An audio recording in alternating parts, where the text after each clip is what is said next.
Director Meggs, Yes, Director I'm here. Kelly, I'm here. Director Silla, Here. Director Gaffney, Present. Director Borstein. Yes, here. Thank you. Will you please join me in the Pledge of Allegiance? I pledge allegiance to the flag of the United States of America and to the republic for which it stands, one nation, under God, indivisible, with liberty and justice for all. Thank you. And now we will adjourn to closed session. Okay. I'd like to reconvene us to open session. We have nothing to report from our closed session. The next item on the agenda is approval of the agenda. Does anyone have any changes they want to make to the agenda? I second. Motion and second. All those in favor?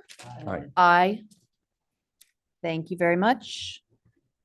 The clerk of the board can watch the video, right? If she's not here to mark who wrote okay.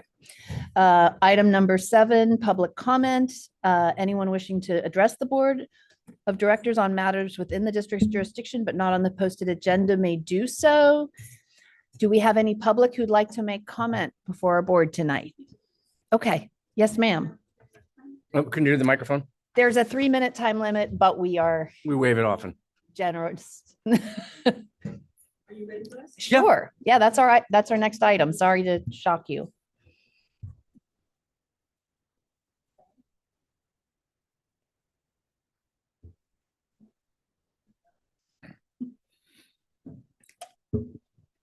Good evening. Can you tell us Hello. your name and what city you're from, please? I'm sorry. Oh, can you tell us your name and what city you're from, yes, please? definitely. Okay. My name is Frank Gallardo. My wife is Donna Gallardo. We live at 424 Oak Manor Drive in Fairfax. We've been there since 2001. And I first would like to thank the board. In 2018, I had a problem with water flowing down my property and eroding my dirt. And somebody from the board here, somebody from Sanitary came and evaluated the situation. And they hired Linscott Engineering to come and repair and correct the situation, which they did. And I want to thank the board for all they did, and it turned out to be great. So thank you again. And the other thing now is that there's a continuous problem of water and mud coming down the ravine and filling up the catch basins. There's one large catch basin and then a smaller one right on my property. And the mud and dirt and water and everything just kind of overflows into my spillway. Fortunately, that you folks had built over me. And so it's catching all that stuff and sending it out the street. But the pipes that are in the catch basins are all rotted now. And some of them are even full of mud and rocks and debris. And so the water cannot go out the pipes anymore. It's a 12-inch pipe. And to resolve that situation, they got to put an insert of a 10-inch pipe so that the water can flow through the catch basins. And I guess we're kind of asking to see if we can have some assistance with that. There is a bid to have it corrected, and that's why. Okay. That's the reason why I'm here, because my property is affected, and so is my neighbors. So, any questions? I'm happy to take. Are you familiar with the property, Steve? Yes. Are you familiar with the Yes. property? We've heard. Yes. Can I ask a question? Are we entertaining questions? Well, wait a minute. According to Brown Act, you can ask a quick question and you can make a brief statement. Absolutely. Sure. So it's a Read it. drainage problem, not a sewage problem, is that? Well, is it sewage? That's. It's affecting my neighbor's property more so than mine, because you folks corrected my problem with the spillway, Okay. and so it's carried out. But it's undermining my neighbor's property, and I'm part of that property. So if there's nothing else for me, then I'll let my neighbor explain a little further on. Thank you. Thank you very much. Thank you We've very heard much. from them before. Is this the person with the Yes. link? Mhm. Okay. Oh. Okay. Uh-oh. Yeah, so that's Frank Millardo. He lives at 424 Oak Manor Drive. He wanted to go first, because he said he'd be nicer than me. But I do have a statement that I'd like to read, if I could. Can you speak up to? Oh, the I can mic? speak right into the microphone, and you can, I know I can't hear very well either. So I'm gonna do my best to read this. I haven't really proofed it, but I took most of my day to write it at work during my lunchtime. And I'm not good at talking in public. But thank you. I do appreciate you being here. So President, board members, staff members, and honored guests, thank you. So I outlined my concerns at the September 24th, 2024 Ross Valley Board meeting, as shown in the meeting notes. Excuse me, could you And just, I'm sorry. no, that's okay. Could you just say your name? Oh, certainly. I'm Thank you so Elizabeth much. Mooney, and I live at 432 Oak Manor Drive. And Mr. Moore is very familiar with my property. And I did happen to email you all a whole information packet that I had emailed county. It's in here. I'll read this. Okay. However, my note did not accurately reflect what I had said. For the record, I presented historical information dating back to 2003, correct? With Ross Valley Sanitary District #1 took responsibility for a collapse of the hillside at 31 Ellsworth Road, where the sanitary district's negligence of dropping soil over the side of the hill 50 years earlier, when the sanitary line was installed and the dirt was not transported away, but left to sit on the side of a steep hill, which it did. I supported my findings with emails to the county sanitary district and Supervisor Katie Rice's office. And I had to go through all of this process, went to the board meeting as you were here in Larkspur in 2003 to state my case back then. And I do have photos, but I don't think I brought them. I'm sorry. In 2003, event was settled on October 13th, 2003, and we signed a release. In the event of December 31 to 2005, my claim was for $11,399.48. And the sanitary district representative, Janice Yardley, asked if we would settle for $10,000 to match the deductible to avoid having to put a claim in with Carl Warden Claims Management and Consulting. I happily agreed. You know, the event was in 2005, was 2007. I was willing to play fair. You know, sure, absolutely. I can handle that. You know, it was really not, it's not about the money. I want the fix. Okay, so the event occurred on, and as I just said, the event occurred on December 15th, 2005 and was settled on July 11th, 2007, a year and a half later. And I agreed to give the sanitary district the lesser amount on good faith, as I expected the event would happen again. I agreed to this as a courtesy to Ross Valley Sanitary District, and we signed a release. On January 17th, we signed yet another release on June 3rd, 2018, 1 year later. My husband had just retired and was diagnosed with cancer in April of 2018, as shown by the witness who was my brother-in-law on that release, who came from Connecticut to drive him to his cancer treatments. My elderly husband spent the last month cleaning dirt out of a culvert that we do not own, so that when rain hits, more dirt would not go into the block pipe, causing further problems. There is a large history to this. It's a precedent's been set. We have a bid for repair and would like to discuss a solution with your cooperation. I had lawyers involved originally and never brought a lawsuit against you. I only was asking for your assistance to fix the problems of sanitary district's negligence of dropping the soil over the side of the hill 50 years earlier. So I repeated it, and not transporting that soil away. And I discovered this on my own. I had to hike the creek bed to see where this massive amount of dirt that was in my backyard. I measured it. It's 116 feet from my back door to the back fence, and it was full of dirt. So that wasn't in my statement, sorry. Let's see. I'm going to say this again. I had lawyers involved, but never brought a lawsuit against you, only asking for your assistance to fix the problem of the sanitary district negligence of dropping all soil over the side of the hill 50 years earlier and not transporting that soil away. It came down to us below 31 Ellsworth and that faithful night of December 16th, 2002. And it became a 2003 date because that's when it was settled or whatever. The 100-year floods are now 10-year floods. We had drought years, and I made it very clear to Ross Valley Sanitary District all those years ago, it was their negligence, and they accepted responsibility. I also made it clear to Ross Valley and that 2002 event that there was still another section that was going to go. But Ross Valley said, nah, it's fine. I said, no, it's going to go. And it went into 2005. But so, yeah. It was proven, and Ross Valley took all responsibility for all damages at each event. And I was told by my lawyers and Alan Dialon at every signing of every document I ever signed, this is not forever. He told me that. I believed him. Nobody ever said, you're never going to get anything back from us. That was never told to me, and I have proof to show it. Okay, sorry. Told you he's nicer than me. In fact, back then, as my document I provide to members, sorry, I didn't reproof this very well.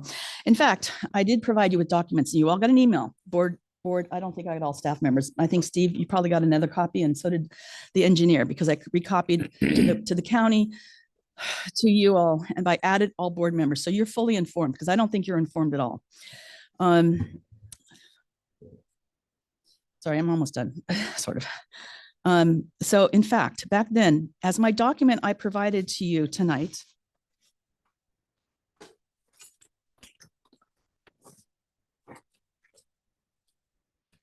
and I'll share that much with you because hopefully it's in my car. Did it? No, it's right here. There's a handwritten note right here. Who was it written by?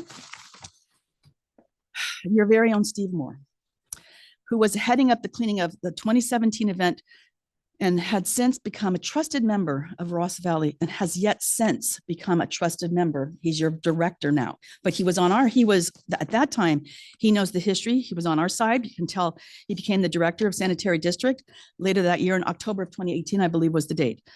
And no longer would he listen to the needs of the people, me, my neighbors, anybody, me mostly, who have been on the downhill side, as Mr. Moore explained at the October 13 board meeting, that you spent a very large sum of money, which you did, to fix the hillside at the top.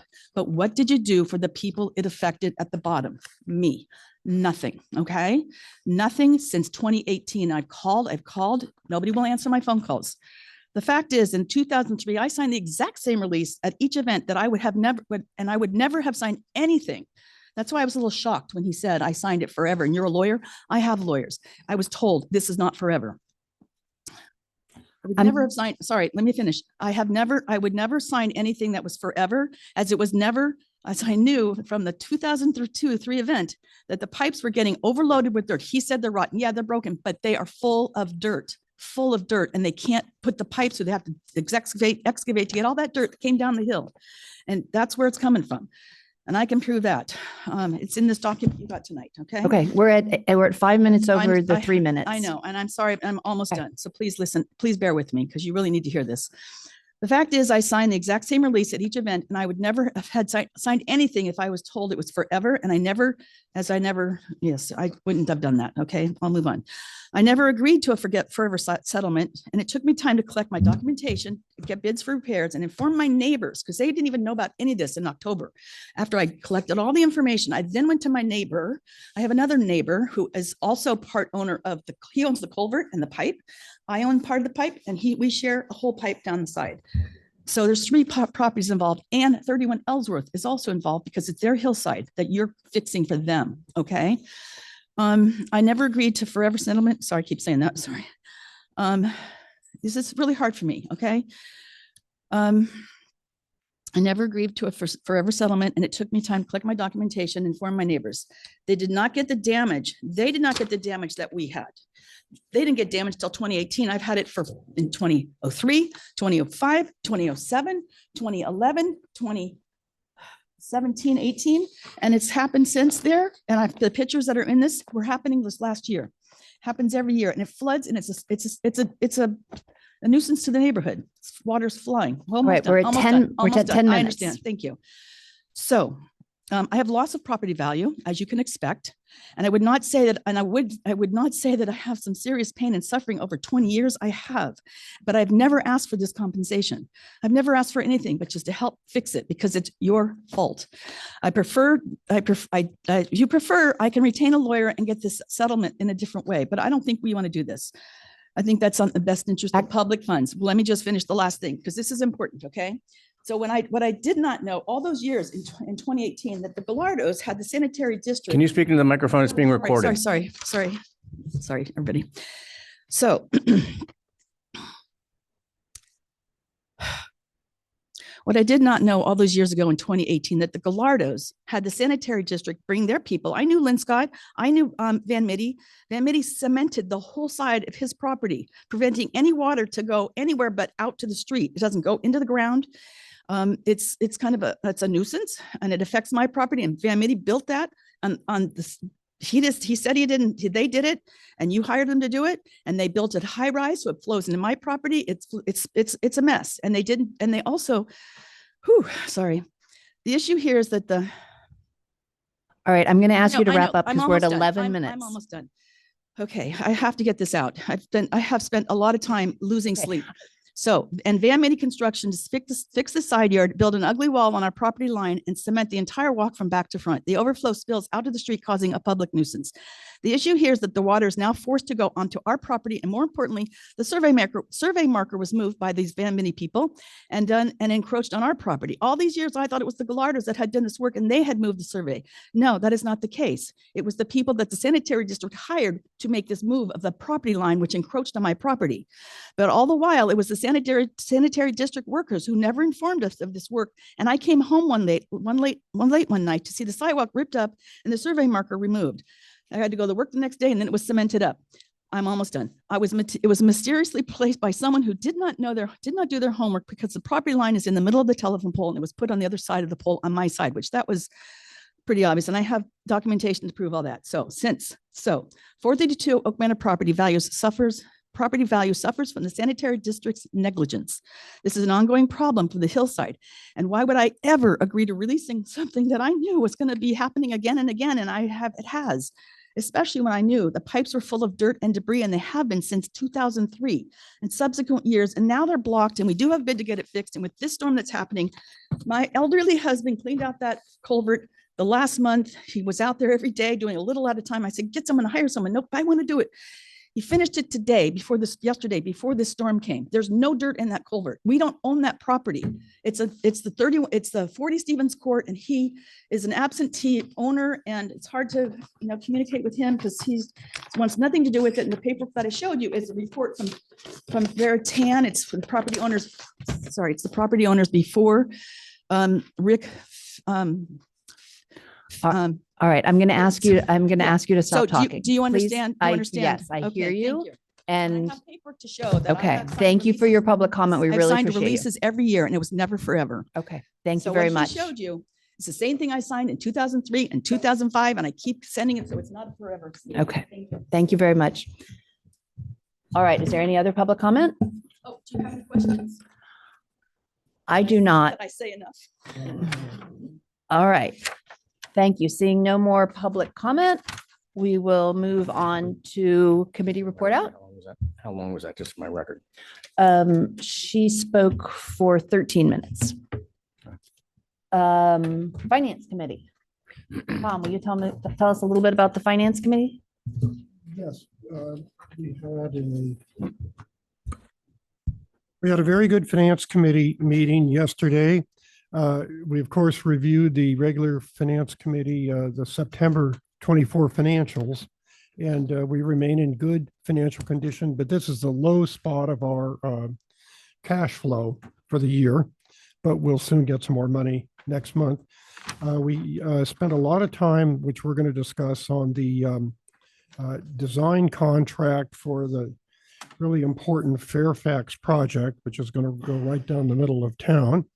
And then we had a update on the revenue bond financing. And I think we're going to get some of that tonight as well. Did I miss anything? No, I think that was it. Yeah, we talked a lot about the Fairfax project and a lot about the revenue bonds, but, and we're in good financial health. CMSA, have we had a CMSA meeting? Yes, we had one so long ago. We did. Because it was quite It early was, in the month. November 7th. Yes. So let's see. We had our audit presentation and our audit was beautiful. So we have no bad financial reporting to inform. Everything was appropriate. We authorized the general manager to purchase an auger grinding system for the San Quentin pump station, which they're of course paying for it. We looked at our OPEB funding plan and adjusted it a little bit to take into consideration changes in the reporting from the state. We talked about renaming the ad hoc subcommittee and received the letter from Mary to the Central Marin Board of Directors. And that was about it. That took Can up, you tell me the new name of the subcommittee? I don't have that. Can you I tell me? believe that Felicia sent you an email. Oh, is this a quiz?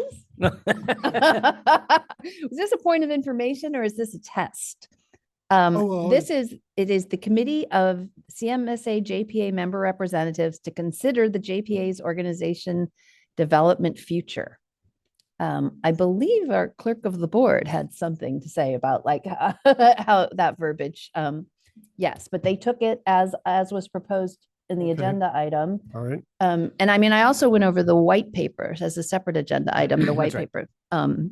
And felt like that was a good opportunity to be sure, even if people hadn't read it, that all of the challenges that we see with consolidating Central Marin Sanitation Agency with SRSD there's some attention paid to that. Okay. Yes. And I wanted to say the OPEB financing stuff was the recommendation of the finance committee, That's right. which our esteemed colleague Tom serves on, and it's yeah, really his brainchild, I believe. Actually, that is a reimbursement from the fund to the agency. Mhm. So it's money back. Yep. Yeah, and I'm Because they've got a good fund balance. uh, Wait, I didn't mention at our finances that our pension plan earned something like 563,000, I think it was, which added, remember, we put about 7+ million in. It's now up to 8.2 million. Finally. Yep. great. All right, North Bay Watershed Association, has it met recently? Yeah. We met on November 8th. I turned it on. And Here. we had a guest speaker. Her name is Allison Blowdorn, a PhD principal program manager for forest health in Napa RCD. And we had it here. Woohoo. And Steve did an excellent tour after. And Jean Mariani is so excited about our building. Anyway, it was a great meeting, and she is doing a lot of research on re-oaking after the fires. And I think it was a couple of years we went back that we did a tour. I'm hoping they're going to do another tour, and we're looking at also, by the way, creating grant money, and hopefully they can get some of our grant money to continue. I did learn about an invasive critter now in the oak trees. Was it the Mediterranean boar? Was that the name of it? Something like that. But go ahead. The oak boar, is that the Something, right? yeah, it's pretty bad. Came over through the whining of the area. I think that's what she said. So anyway, she's returning to give us information coming back from the re-oaking. It seems like it's going well, but I hope we can have another tour. And I'm not sure exactly what part of the Napa Valley we would go to. The other thing I want to report on, and I will pass around, is we've created quite a excellent doing scholarship program that we're just kind of launching. There's about 4 or 5 of us, each of us are from different counties. Some are elected, some are managers. So it's a great group. I also brought in a little bit of a subcommittee on top of that committee with Paul De Silva through the College of Marin, who is in charge of the scholarship program there. And then Ted Bright, an old friend of mine, who was on that committee prior, who's retired.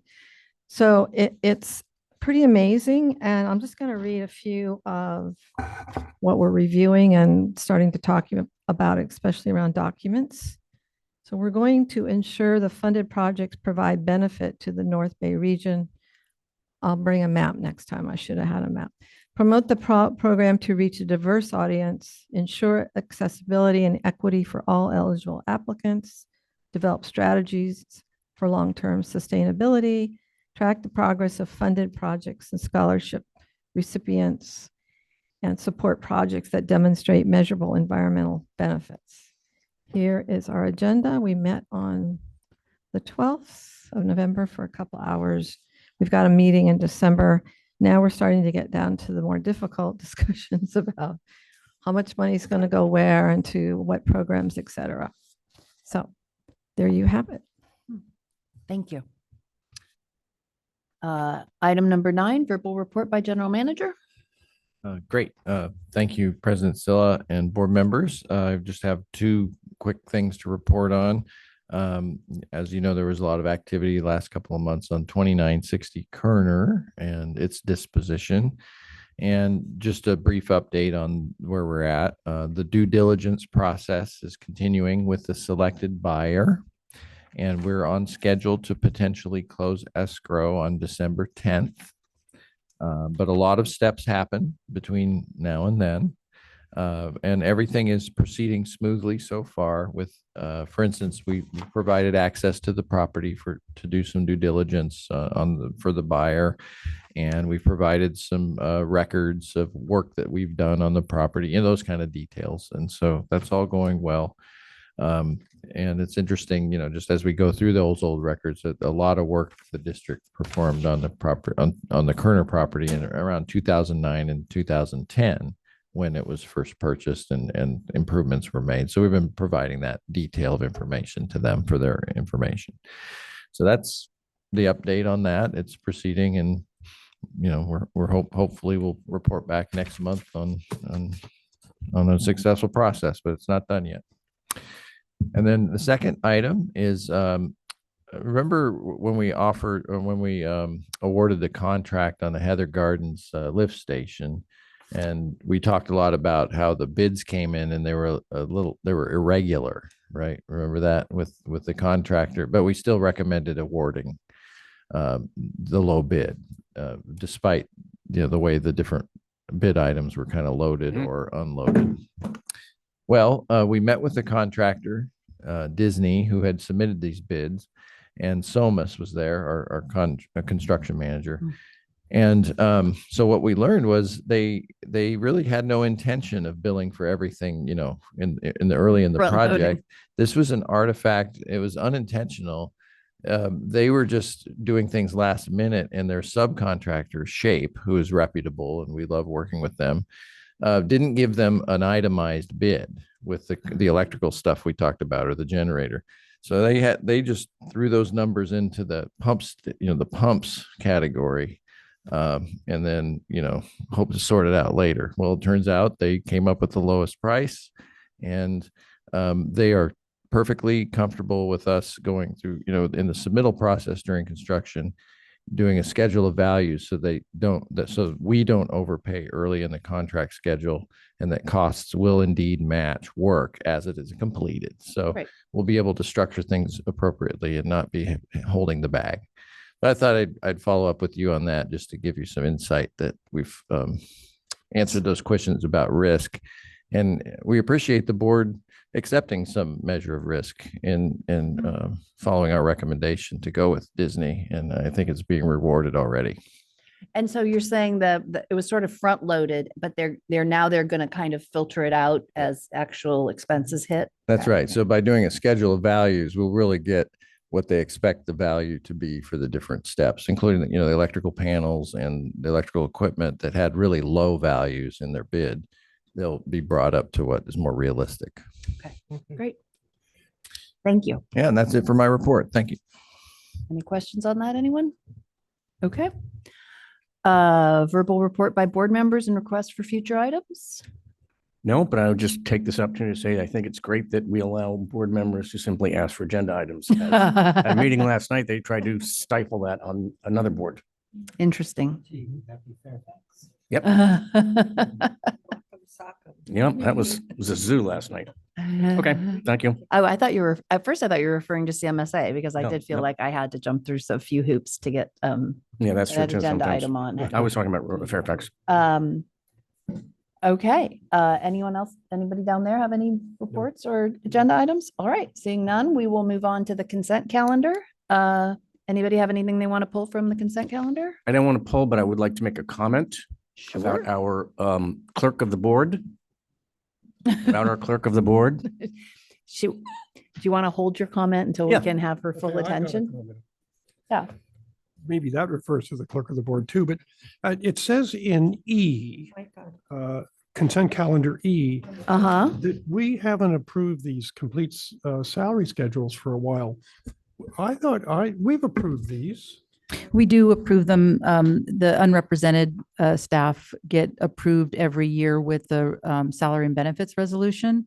But the point that was made by CalPERS is that we don't present the full all of the employees. So for example, like the represented staff, we executed that 5-year contract in 2019 and the board didn't, adopt a new salary schedule every year that they adopted a Okay, COLA for the representative. as an example. And then Okay. also when the contract employees' salaries change, we don't bring a full salary schedule back to the full board again to have the board adopt the new salary schedule, including I the see. contract employees. Right. It's not that we don't know about it. We just don't go through this sort of formal step of Right. approving it, like looking at it And the year by format, year. So we're going to have to do it every single year. We Mm. approve it, which is that's fine. our recommendation, Okay, yes.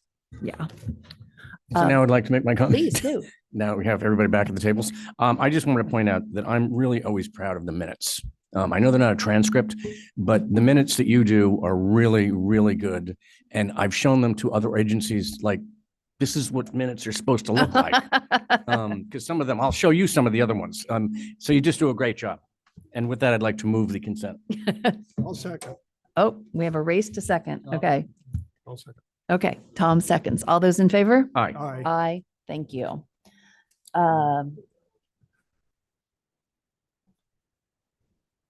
Okay, Fidel's one commit.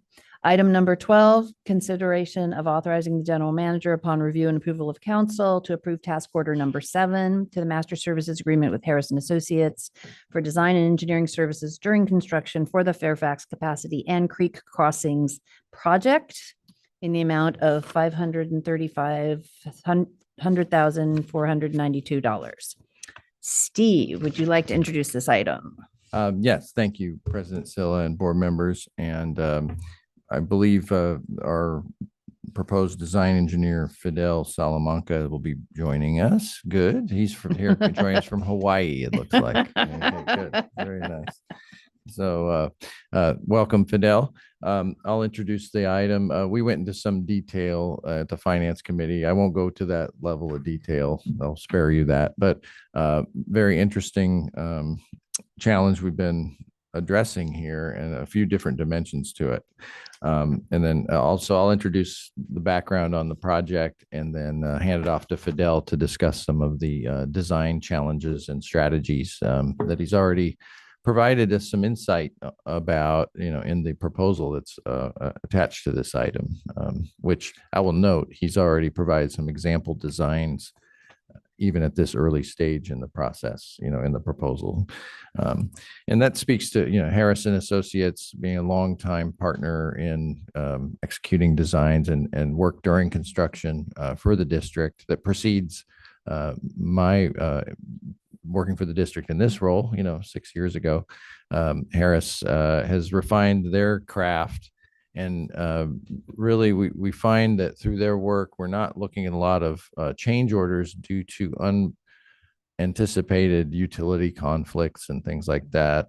They do a good job of upfront field work, and they have a good stable of subcontractors that do a reasonable job of figuring out where all the utilities are, for instance. That's usually a thing, it's a common occurrence in our construction business that can lead to delays or extra costs that are unanticipated. So that's part of the reason why they're available. We recommend doing a sole source contract with them.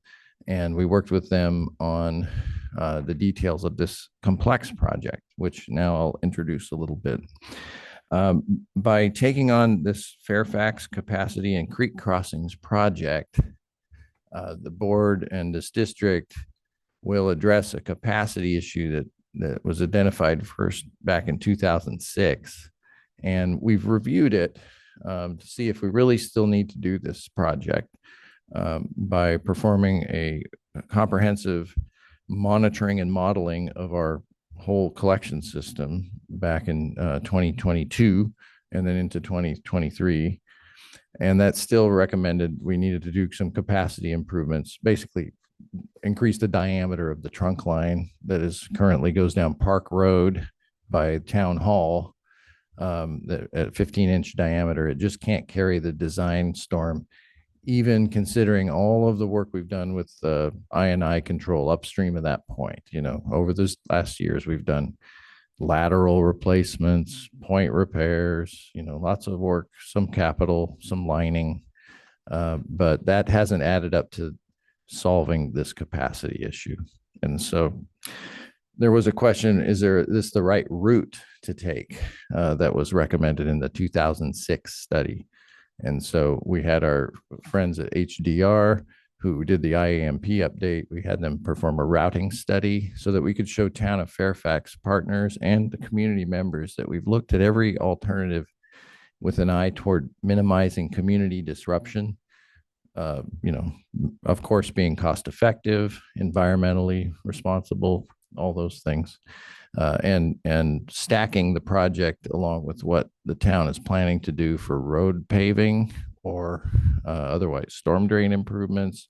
There's a Marin Municipal Water District pipeline that's being upgraded down Bolinas Road. So we're thinking of all these different moving pieces to try to come up with the best route that is meets all these criteria. And also, and we work closely with the town along the way, and we completed that routing study this past spring. And so it did confirm this route that would involve putting a siphon under Fairfax Creek and going through a hillside along Broadway and Merwin Avenue that would require a 20-foot, 25-foot deep trench. So we're looking at potentially doing some trenchless installation through there, and Fidel can speak to some of those technologies that exist. So it's not an easy place to work. Park Road is too narrow for us to put another pipeline down there. So this is what we've come up with. And actually in the packet, Fidel and his team already gave you a glimpse of where that pipeline would go and what installation methods. Okay, that's one half of the project. The other half that Phil, who couldn't join us today because he's got some family issues, everything's fine, but he's working through that tonight. So I'm presenting the project. The second half, I had Phil really explore some of our IAMP driven, infrastructure asset management plan driven risk based work, and where we do a lot of pipe bursting, as where we deal with some capacity issues that way, but also creek crossings along Fairfax Creek upstream. And while we're at it, a little bit more capacity issues along West Bray Drive. And so we have on board packet, I think it's 122. We've got the maps. 108. Yeah, yeah, not the schedule, not the fee breakdown. Yeah. For the other projects, it's the map on one. Here it is. Yeah, that's it. 108 and 109. Just wanted to get you oriented there. So the 109 has that relief sewer alignment that I was talking about. But the other half of the project is on 108, is upstream of the downtown area. and actually includes routing the trunk line out of Westbury along Olema. And that's because the trunk line currently goes right between a house and a swimming pool in an area that's so narrow that enlarging the pipe might cause a problem, trenchless. And so we're going to continue to have that in the system more as an overflow line. The creek crossings are indicated by orange circles. And so you see that we're dealing with, they have different characters. There are sewer bridges, or there might just be a sewer that's encased in this creek bed. So each one has a unique solution where we'll put in either a siphon or we'll strengthen the structural integrity of the bridge. I think we might remove a tree that's leaning on the pipe in one of them. Phil knows all those details. Fidel may be able to speak to that as well. But like we did with the Woodland Creek Creek Crossings and Capacity Project just a couple of years ago, we've grouped several creek crossings into one project so we can take advantage of, a contractor dealing with the specialty work, and then make the permitting process with the state and federal agencies a little more simple, and really deal with a lot of these higher risk assets all in one project. So it's a theme that we developed in the IAMP update, and now we're implementing it through a project like this. So we're dealing with a lot of objectives with this Fairfax capacity project. And then the final thing to note is if we do the capacity project, it's one of the criteria the Regional Water Board gave us to formally rescind the cease and desist order is to complete this capital capacity work. And there's one other smaller project that will hopefully be done around the same time. The schedule is to actually get started right away and be prepared to do groundbreaking work in the fall of next year. And then as wet weather comes in, we'll pace the work so that we probably will take some breaks and then wrap up the project early the following summer. So I said August. Didn't it say August of 26? Yeah, sounds about right. So that's all. I know that's a lot to take in, but it's a big project that we've been in the work. It's been in the works for a long time. I guess that's 18 years really, and that we're finally getting around to it. But be very careful because it can disrupt the community if not done carefully. Right. And with that, I want Fidel to introduce himself to the board and identify some of the interesting design challenges and potential solutions. And thanks, Fidel, for joining us. Sure, no problem, Steve. Appreciate it, and I think you covered it pretty well. Yeah, the difficulty with this project is mainly those 4 creek crossings. They're going to be pretty tricky, and we'll address them in a couple of different ways. Some of them with horizontal directional drilling is kind of our intended approach for Fairfax Creek. There's also micro tunneling for getting through that hill area between Merwin and that down the main street there in Fairfax. So we're going to try to take as many approaches as we can to minimize disruption and to reduce the potential cost of this project. Beyond that, there's also some work near buildings, and so we'll have to be very cautious about our replacement or rehab basically our replacement methods to make sure we address any concerns there. But yeah, it's going to be a fun project. I'm looking forward to it. Any questions, Yeah. board members? Fidel, I take it you'll be working closely with Lauren Umbertus. Yes, I actually know Lauren pretty well. We actually did a GIS mapping exercise for them recently, so we have their latest and greatest storm drain GIS information already, and we'll be utilizing that for our kind of preliminary design work. And then whatever paving work needs to be done, you'll coordinate that with whatever paving work the town's going to be doing. Is that right? Yeah, so the intent is to work with them and make sure that whatever paving job that they have is kind of, I mean, that's more of a probably Phil's coordination work with him, but we'll be working with them in tandem to make sure that the work gets done pre-paving so that the new pipe goes in before any of those streets get paved. Okay, thank you. Yeah, I would add that that is part of the run up to where we are today. Is there was a lot of coordination. You know, when Heather Abrams was first made town manager, I had a meeting with her to introduce her to this challenging project, and then Lauren was hired later, and I got Phil together with Lauren, Good. and so they've actually scheduled their paving around this project. Good. Because of our outreach a year and a half ago. What do you think this project's going to cost, the construction? Yeah, it's I don't remember I think we might have a cost estimate in the Yeah, staff yes, report, is it about 5? about 5 million, and that might be on the low end.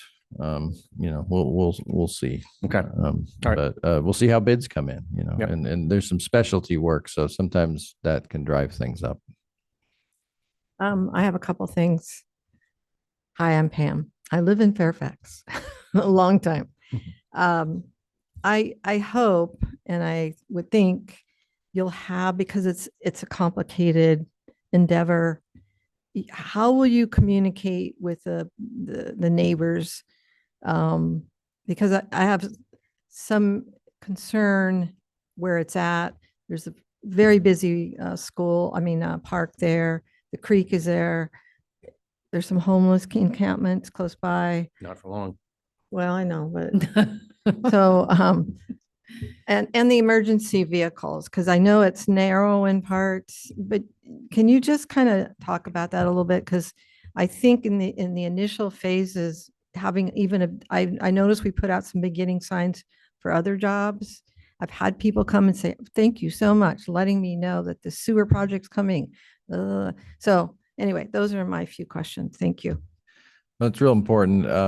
I know Fidel, you've helped us probably with this, but maybe not so much at the design phase. You know, when we're talking about when we get to the point with awarding the contract and knowing, and then getting a schedule from the contractor, that's really when we hit the go button as far as outreach. And so we have an overarching approach. We'll stay pretty flexible. You know, we can be available to go to town council to describe the project, for instance, and I think that'd probably be a great idea.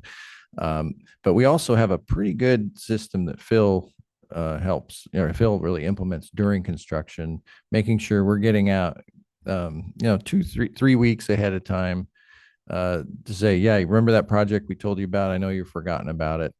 We're going to be here in 2 to 3 weeks, and you know, we'll be here. Here's the number of SOMAS or whoever the construction manager is, you know, who tend to be a really good project, you know, information officer for us. But Phil's available, I'm available, and we have a standard format that's in our specifications to get for the contractor to use, that describes our projects, and we've been pretty successful using that approach. So we haven't had to bring in, like we did when I first got here. We had Ardura, it was a NV5, yeah. had a little bit more production of this type of outreach material. These days, we don't need it so much because the system that we implement does the trick. You know, we're able to get the critical information to the people that when they need it. Phil's great about setting up. You know, I remember during the pandemic, he did a Zoom meeting in Sequoia Park of San Anselmo, very narrow streets, a lot of concern about, you know, and we did have times when we blocked traffic for 15 minutes because we were doing a trench, and, you know, we just had to dig and get the bedding and then lay the pipe. But we'd lay the plates on real quick after the 15 minutes, people go by, and then we get back to work, you know, and so that's the details. But now that we've been doing this as a team for several years, we're pretty confident that this is especially challenging area. We're ready to put our system to the test in this area. And they can see where their tax dollars are going. And it's an environmental health issue, priority. So I wish you well.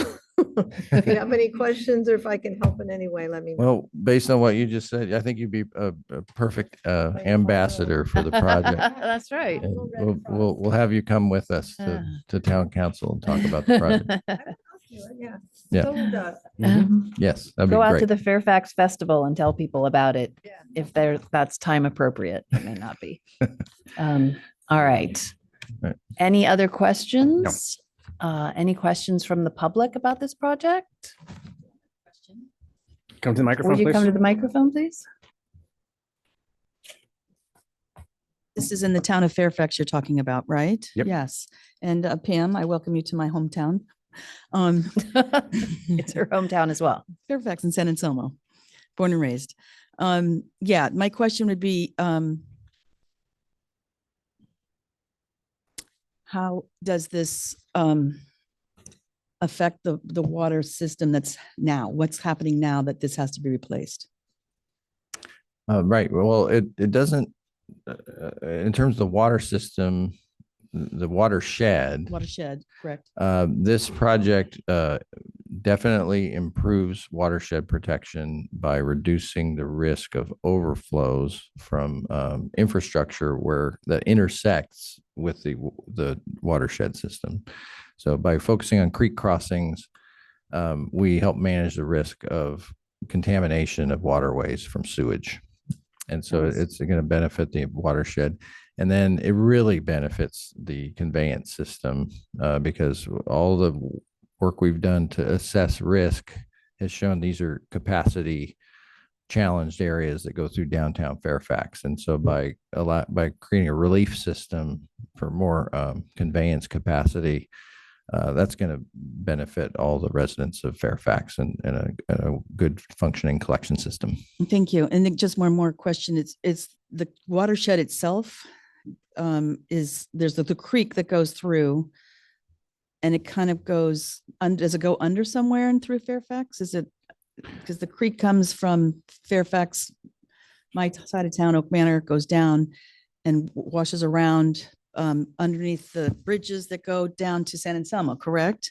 That's the watershed you're talking about, right? Yes, that's right. Yeah, That's the creek system that drains the watershed. And yes, it is engineered through downtown, Yeah. and it goes by city or town hall, Right. and then it goes into an underground culvert, and then it goes into San Anselmo Creek from there. Okay. Thank you very much. You're welcome.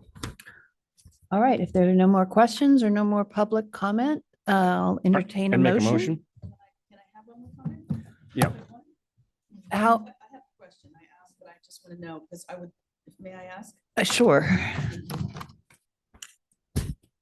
Didn't think about it, but is it possible to get my concerns and our issue on the agenda at some future meeting?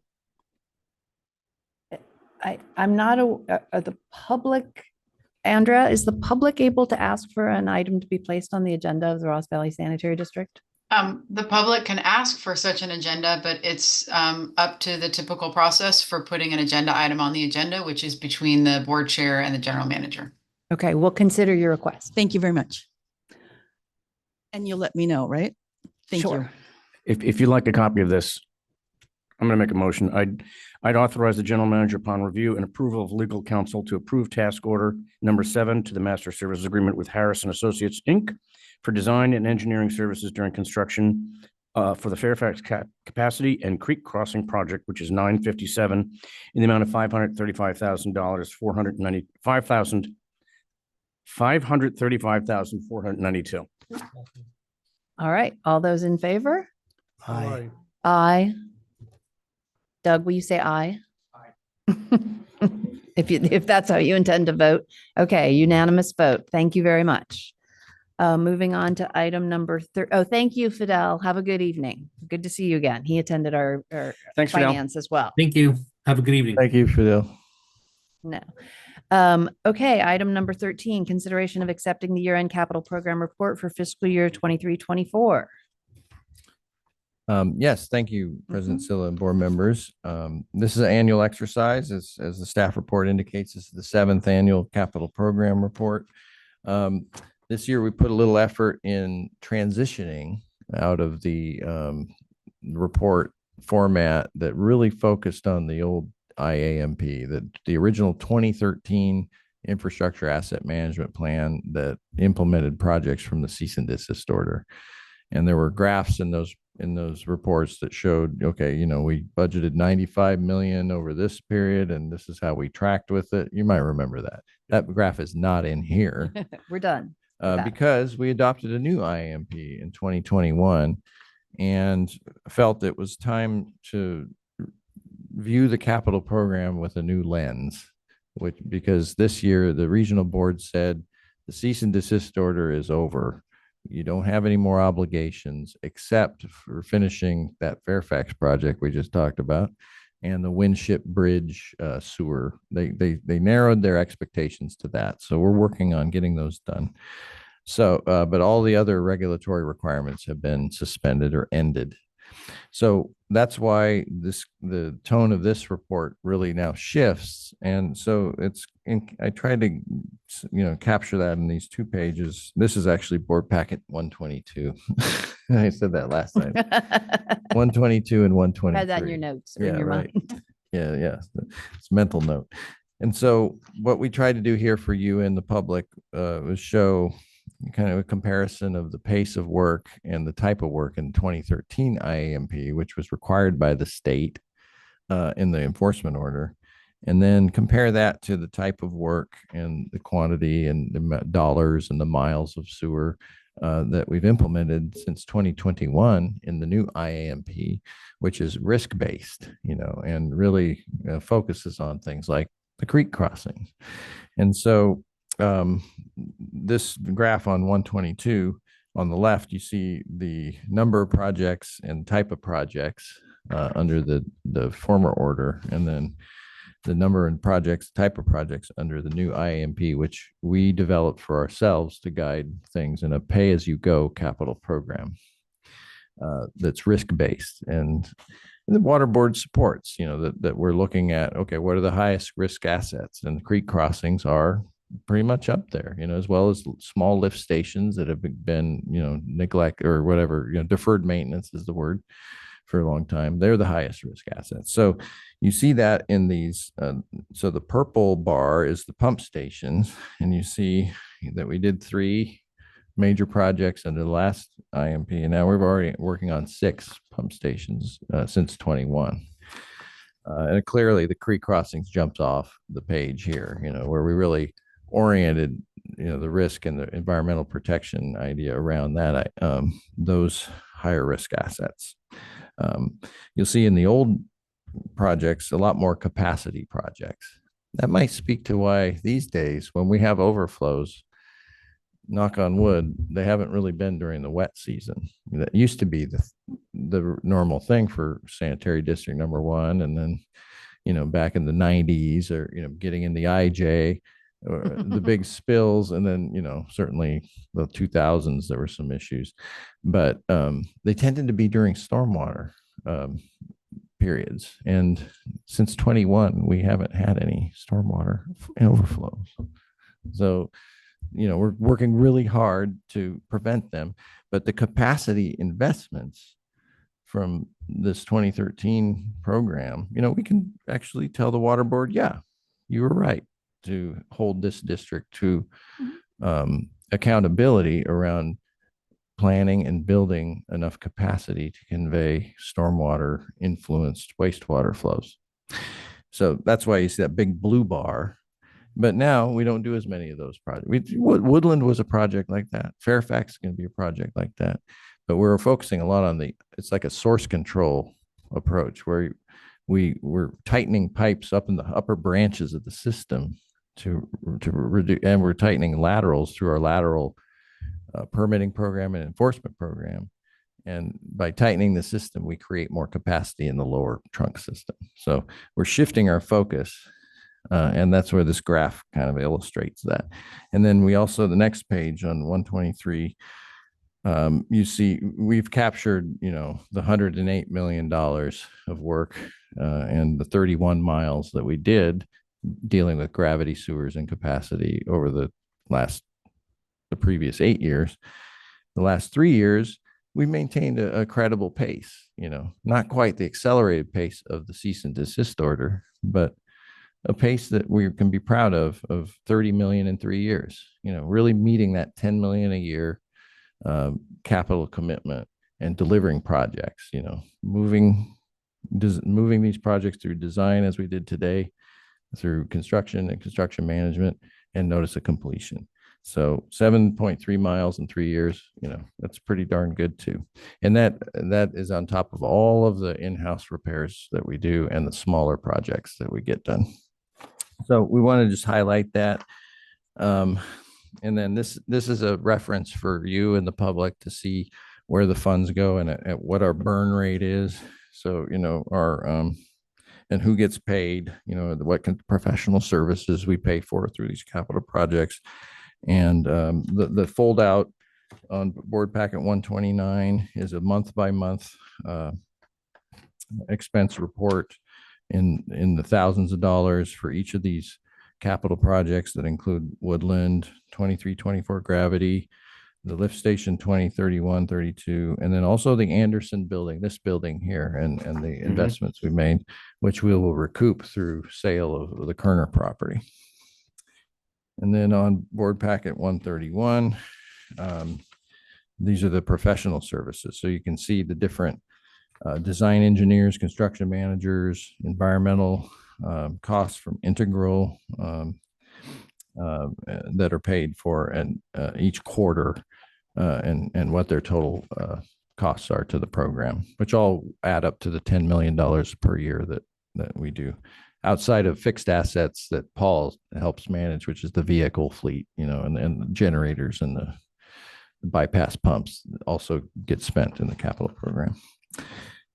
And there's an accounting of all the on-call and capitalized repairs that we've conducted. It's a running total over the last few years, and in emergency projects too. On board packet 133. So it's the same format that we've been using over the years for these. So it's interesting. It's like a diary, it's like a journal of all of the different places that we've worked, and it's throughout our district. We don't play favorites. We work in Larkspur, we work in Fairfax, Kentfield, Green Bay, Ross, and San Anselmo, Sleepy Hollow. Yeah. Very good. And so that's the capital program report for this year. A little bit different, but we can always improve and think of other things to report, and happy to entertain any comments and suggestions. Thank you. Board members, any comments, questions? No, it's great. It's a beautiful report. I have a question. Okay, Pam's question. I don't know if it's a question. I talked to Steve today about a couple of things, but I have to say, this is awesome organization that anybody, including me, could understand very easily. It is amazing. It helps to build trust with the public. I'm just so thankful. And I heard the story behind it, but it just seems like things are getting better. Nothing is going down, it's getting better, it's going up. The one little question is this 460,000 for Baywood. Is that because it's a creek crossing? Yeah. And that was a little before, I think it was a year I was hired. It happened a few months before I got here, but it was a major emergency and very expensive too. And it was a creek crossing, and so those are tricky. And since it was an emergency, we weren't necessarily getting a competitive best price, Yeah, it had to be approved in emergency. Yeah. Andrea was here for that.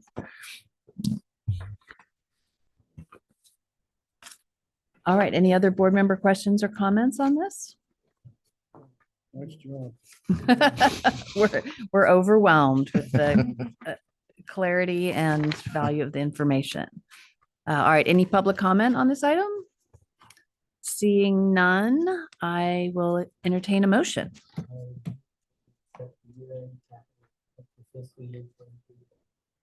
I'll second. Okay, all those in favor? All right. Aye. Thank you, Jane. Thank you very much. Moving on to item number 14, consideration of accepting the year-end metrics reports for fiscal year 23-24. Thank you, President Sill and board members. And this was on last month's agenda, but we had a Get time. packed agenda last month. And so we usually, we stagger these usually, so we don't do information overload. So forgive me, but I won't go on and on about this report other than just focus on in the staff report. I have bullets for metrics of note, that I think we have a good reputation among sanitary districts for holding ourselves to metrics and meeting targets for maintenance and operations, but also looking at the system a little more broadly and thinking of metrics like how many defects are in the system and are they coming down, and overall health, and even looking at how much rain gets into the system in a kind of a high level calculation, and just tracking that, and what percent of the treatment plant flows are coming from our system compared to the other JPA members and things like that. So on page 148 of the board packet is like the second page of the staff report. I have the bullet list here of notable metrics that demonstrate positive outcomes related to the district's initiatives. And like I said, the flow of RVSD to CMSA, we actually hit a new low percent. It was a year ago. It was October 2023. We hit the 40% mark, which we'd never been that low before. So that was an indicator of progress in the dry weather flow reduction, and really the infiltration of groundwater in the dry weather. So a tightening of the system, let's say. Also, we track potential future SSOs prevented, and on that metric, we cleared a lot of blockages last year that might have otherwise led to an overflow. And so our blockage control program, it's a metric, and it's on page 14 of the figure 14, page 18. And that's a higher metric, actually, the 238. It matched past years. So I think Paul's crew has been out there really seeking and destroying potential SSOs. Our service calls were at our all-time low this last year. It's a reflection that, there's just less problems. A lot of our service calls, though, are related to matters that aren't under our control, such as private sewer laterals or storm drain issues, or but then there are some that are more related to us, like odor complaints or noise complaints, maybe related to our pump stations. They do come up. And but we're showing the lowest of all time. So that tells you something, that there's less service calls needed. Our number of spills is a very important metric. 28 and 29. I love it. We had the last 2 years, we had our lowest spills recorded. It was 9 last year, and this past year, the performance metrics report, we came down to 8 spills. And do we know how much gallons on the 8? Yeah, it's in here. It's on the page, because that one only goes up to 22, 23. Yeah, it's a little under 5,000 gallons overall. Last 2 years has been between 4,000 and 5,000 gallons total. Not very many reaching surface water. Our pipes with grade 5 defects, and the total number of grade 5 defects, which are the worst, most serious, are continuing a downward trend. There's a little bit of a bump up because of the method or the definition of grade 5 expanded the last couple of years to include things like SAGs. So, but we're still really focused on those, and that's an indicator of our performance, coming down from 2,000 a few years ago down to a few hundred. And our summary of pipe restored, we like to keep track of that 85 miles of pipe restored over the last 10, 11 years. 85 miles is a lot of miles when you have a 200-mile system. So we're really getting a lot done. And then I put the lateral replacements graph in this report. We were tracking that separately with the Regional Water Board report, but on page 40, which is board packet 189, this is pretty remarkable. It goes back to 2011, but almost 78 miles of lateral replaced cumulatively, and that's comparable to the 85 miles restored. And so, that might explain why we have the lowest percentage of flow to the CMSA plant. And all these things kind of add up. So we're tracking those metrics, and And it's a joy to review them each year. Thank you. Yep.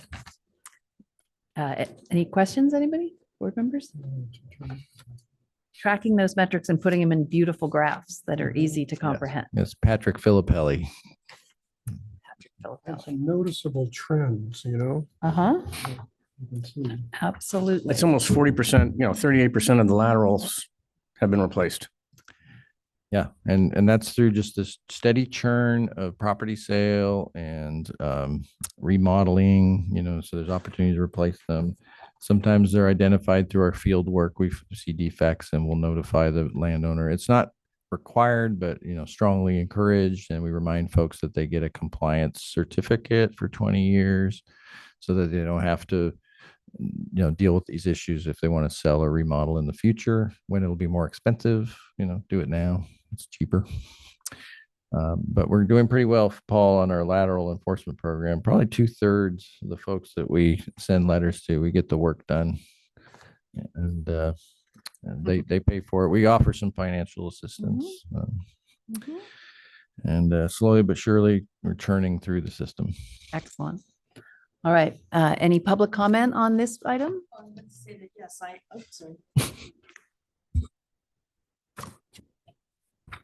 I'm in that 38% of completion, and we did not have a sale.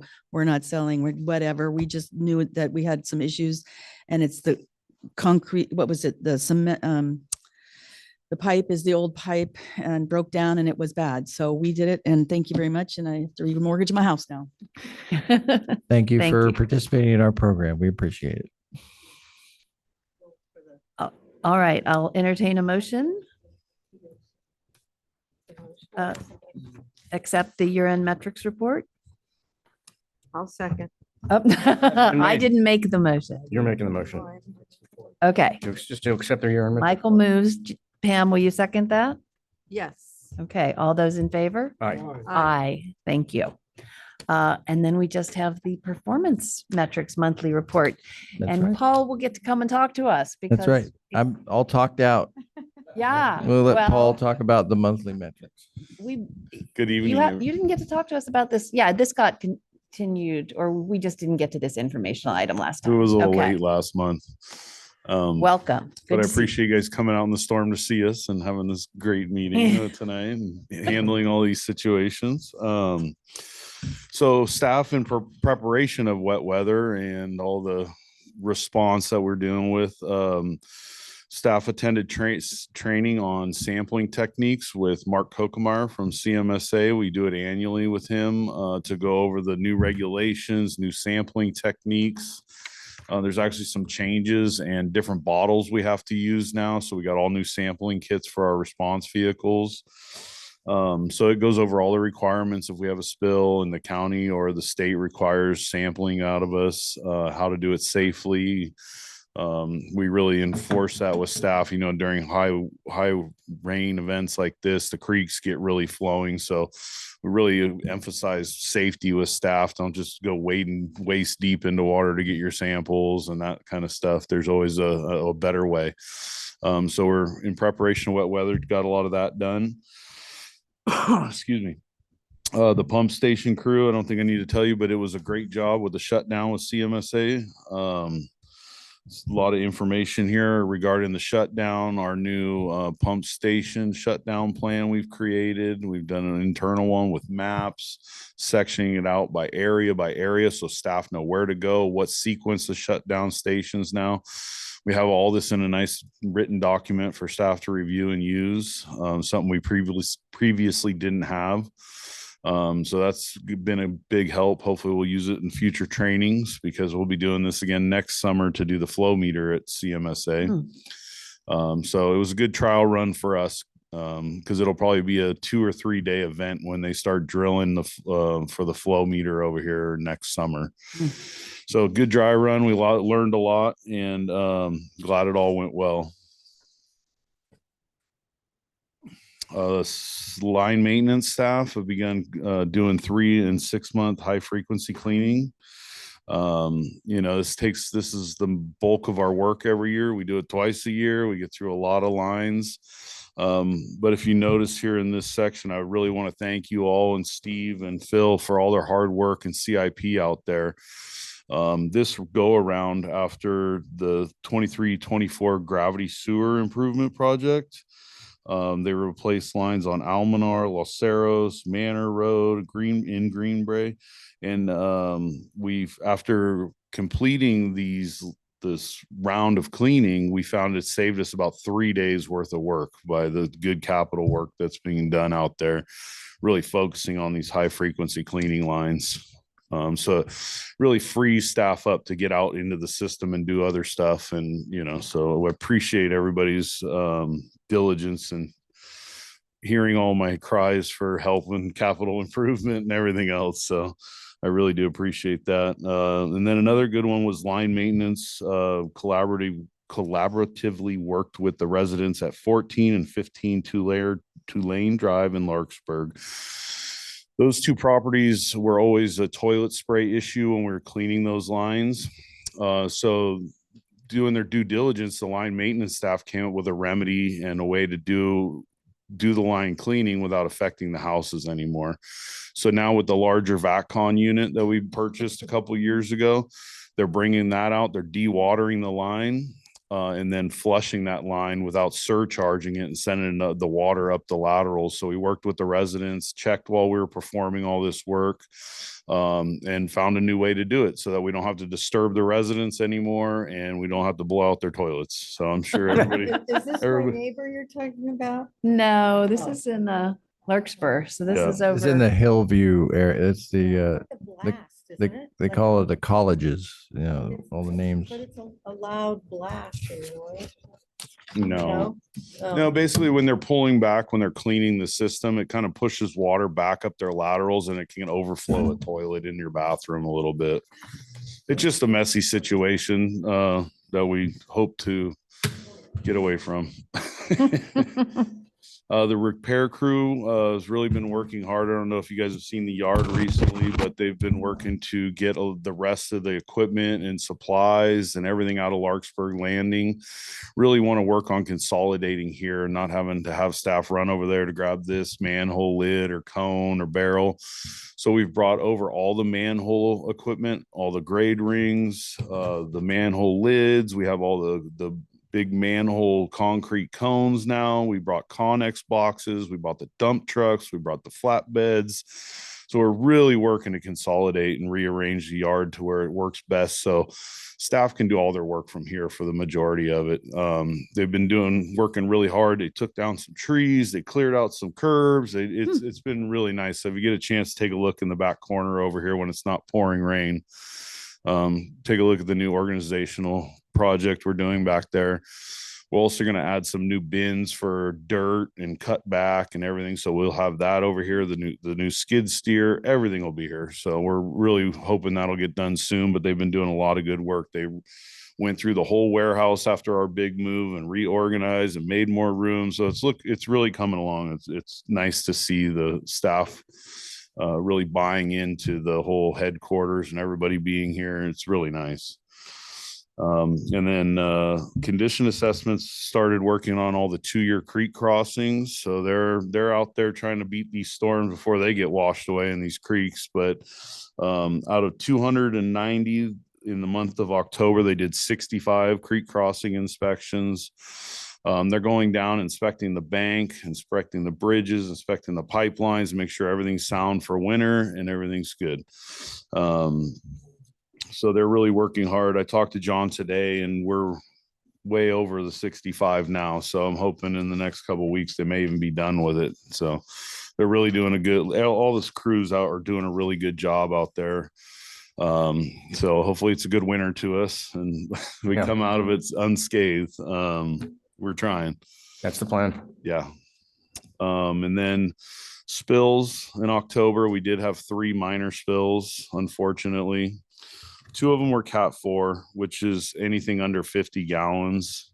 So the 2 spills we did have a small Cat 4s only were 34 gallons combined, 1 19 gallons, 1 15 gallons.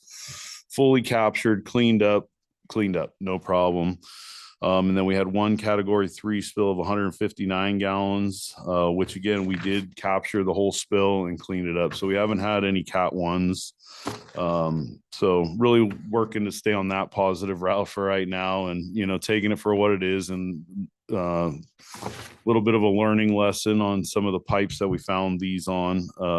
There, 2 of them were actually 4-inch cast iron mains. So working with Phil to try to get those added onto a project and get some of this 4-inch stuff out of our system that's, you know, corroding from the inside and everything else. So, but yeah, if there's no questions, you guys have any questions? No.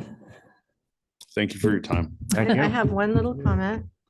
This, the flange replacement overnight this month, that project. It was pretty amazing.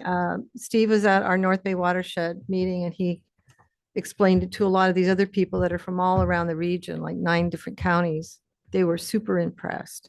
And y'all did it in what, 3 hours? And how many minutes? Like 45 minutes. That's right. I Yep. mean, Planned one for 6 little thing hours. went- Yeah. could go wrong there. My goodness, right?